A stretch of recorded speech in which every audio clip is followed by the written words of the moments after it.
Bonjour et bienvenue. Aujourd'hui, on va décortiquer ensemble comment on passe d'une simple idée à un tutoriel qui va vraiment, mais alors vraiment, captiver son public. On a tous déjà vécu ça, non? Une vidéo qui part un peu dans tous les sens, et puis une autre qui nous happe dès les premières secondes. La différence entre les deux, eh bien, elle tient souvent à un seul élément. Un élément crucial qui est pourtant très souvent mis de côté. Et cet élément, bien sûr, c'est le script. Un bon script, c'est tout simplement la colonne vertébrale d'un contenu réussi.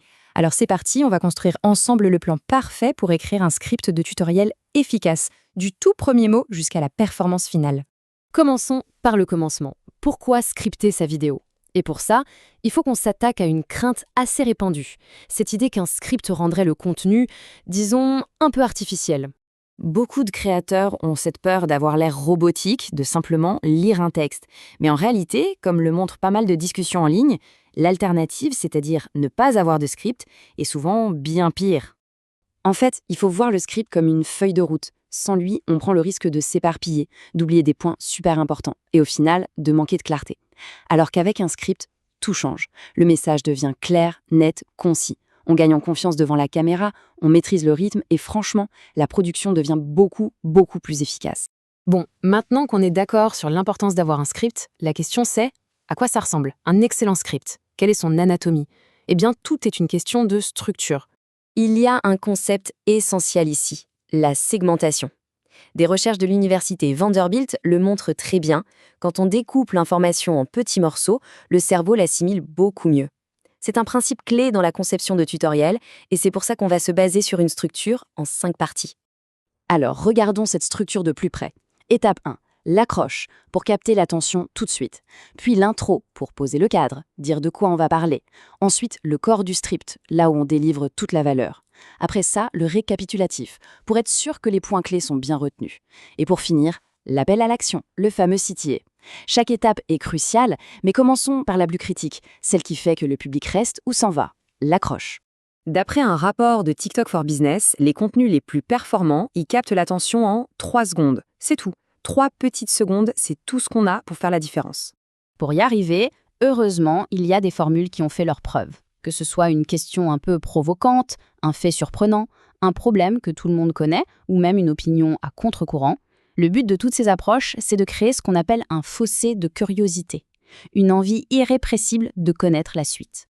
Ok, c'est bien beau tout ça, mais bâtir cette structure en partant de zéro, ça peut être long. La bonne nouvelle, c'est que les outils modernes peuvent vraiment accélérer le processus. On parle bien sûr des générateurs de scripts par IA. Ce sont des outils qui vont analyser les tendances, les sujets qui marchent, les mots-clés, pour nous sortir des scripts déjà structurés et optimisés.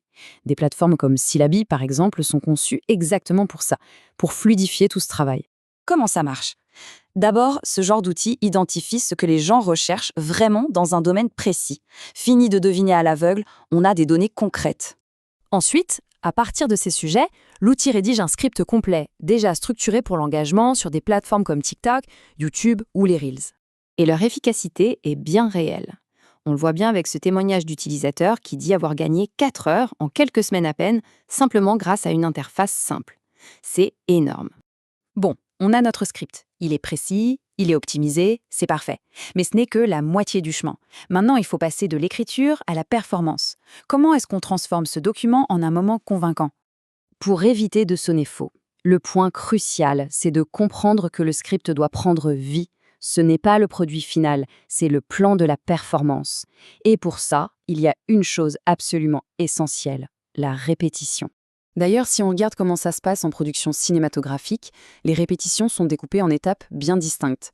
La lecture à table pour entendre le script, la mise en place pour planifier les mouvements, la répétition technique pour tester tout le matériel, et enfin, la répétition sur le plateau. Chaque phase sert à résoudre les problèmes avant même qu'ils n'arrivent. On pourrait être tenté de sauter cette étape pour aller plus vite, mais c'est une très mauvaise idée. Ça mène presque toujours à devoir faire plus de prises, à des performances moins bonnes et à une équipe frustrée. C'est le coût caché du manque de répétition, et ça affecte directement la qualité finale. Donc, ce qu'il faut retenir, c'est simple. Un script solide apporte de la clarté. La répétition, elle, donne la confiance nécessaire pour une performance naturelle. En gros, si le script est le plan, la répétition, ce sont les fondations. Impossible de s'en passer. Voilà, toutes les clés sont maintenant sur la table. Alors la question est simple. Quelle sera la première histoire à prendre vie?